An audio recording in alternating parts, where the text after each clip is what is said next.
The Titans host the Green Bay Packers this Sunday, 1 p.m. Eastern Time, noon Central Time. The Titans are 0-2 and the Packers are 1-1. And the Titans are in desperate need of a win. They cannot drop to 0-3. Who's going to be playing quarterback for the Packers? Is it going to be Jordan Love or Malik Willis?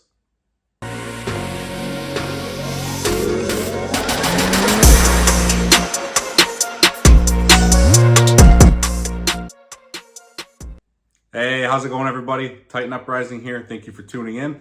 Welcome, Titans fans, and most likely welcome some Packers fans as well. Hope you guys enjoy the content. If you're new to the channel, please subscribe. Let's dive into this. I'm going to break down, after I think 4 to 5 weeks, you can kind of start to see who teams really are. 2 weeks is a small sample size, but, you're starting to build. So some of these rankings, which I'm going to, I'll do rankings on the offense and defense for the Titans and the Packers. So stay tuned for these, and I will show who has the advantage and why and where those advantages are. Now, let's get into the Packers offense. And the Packers offense is 5th in total yards, 18th in passing, 1st in rushing, and 13th in points. Now, the total yards there being 5th overall tells me that they can move the ball. 13th in points means they're moving it, but they're not scoring as much as they're moving it. And 1st in rushing, that's pretty damn good there. Against the Titans defense here, the defense for the Titans is 1st in total yards, 1st in passing, 10th in rushing, and 24th in points allowed. I think that points allowed is a little skewed there because the offense and special teams has done nothing but turn the ball over. So yeah, that number should be they should be ranked a little higher than that, if not a lot higher. The obvious key point here is the Titans' run defense versus the Packers' run offense, because the Packers are 1st in rushing and the Titans are 10th in rushing. 2 top 10s, but you got number 1 dog there with the Packers. Obviously with the number 1 rushing offense, which is crazy.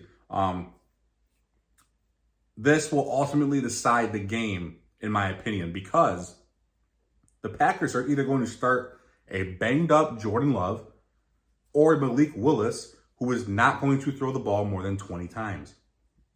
The Packers will lean on the run game to either protect a hurt quarterback or to protect a quarterback who is still a bit raw in Malik Willis, and us Titans fans know all about that when it comes to Malik. I highly doubt we see Jordan Love in this game, and the Packers are saying that he might play. I don't know. They're saying he might play, but that's nothing but smoke and mirrors, guys. That's not going to happen. I personally think they'd be stupid to play him in this game and not rest him up. You just gave him that fat contract. Or think that he's going to be your franchise quarterback. Don't play him when he came back. Don't put him back in there too soon and then lose your whole season. Be smart. This is all smoke and mirrors. They're going to lean heavily on Josh Jacobs, who has been very good for the Packers and currently is 3rd in the NFL in rushing with 235 yards. The Titans beefed up the secondary, and it's obvious through the first 2 weeks as they are very hard to throw the football on, and they are 1st in pass defense. The Titans have 2 monsters in the middle of the defensive line with T'Vondre Sweat and Jeffrey Simmons, and the offensive line for the Packers is going to be tested. This is going to be their biggest test so far this season. These are 2 absolute monsters to face. Malik Willis will figure to be in the run game as well, and we've seen firsthand how deadly he can be and how fast Malik Willis is. So the Titans' goals here, if you want to win this game, you contain Malik Willis on the scrambling ability. You stop the run, which kind of goes hand in hand a little bit. You don't let them run the football, and you win the game here for the Titans. I think the advantage here is the Titans because top 10 run defense against the number 1 run offense.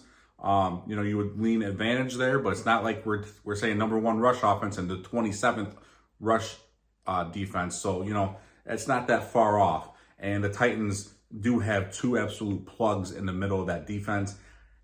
And I don't think that the Packers are going to be able to run the football as well as they'd like to against the Titans. And they're definitely not going to be able to throw the football as much as they like to. And I don't think we see Jordan Love. If Jordan Love steps on that field, the Packers are dumb for it. keep him safe, keep him protected. And also, I'd rather face Malik Willis than Jordan Love. Or maybe I should watch what I wish for. Hopefully I'm not wrong on that aspect. Now, let's get into the Titans offense versus the Packers defense.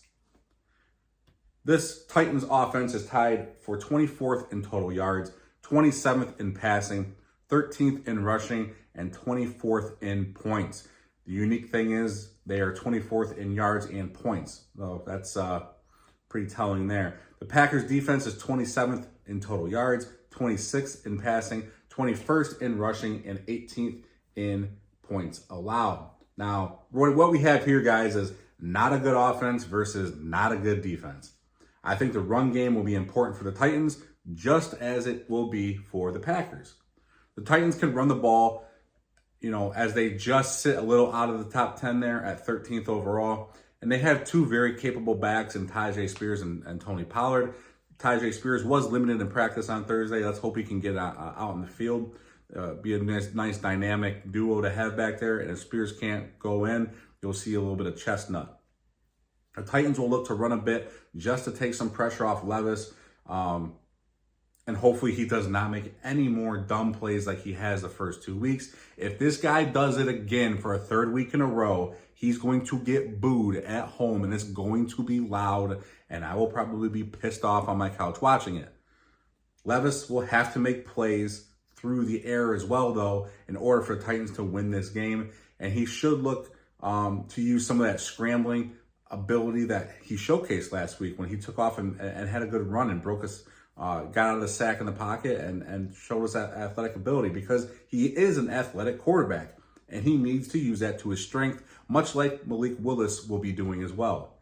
Levis will have to hit a couple deep shots in this game in order to win, and he has just missed a few big ones to Calvin Ridley, one of them being a pass that Ridley dropped. It went right through his fingertips.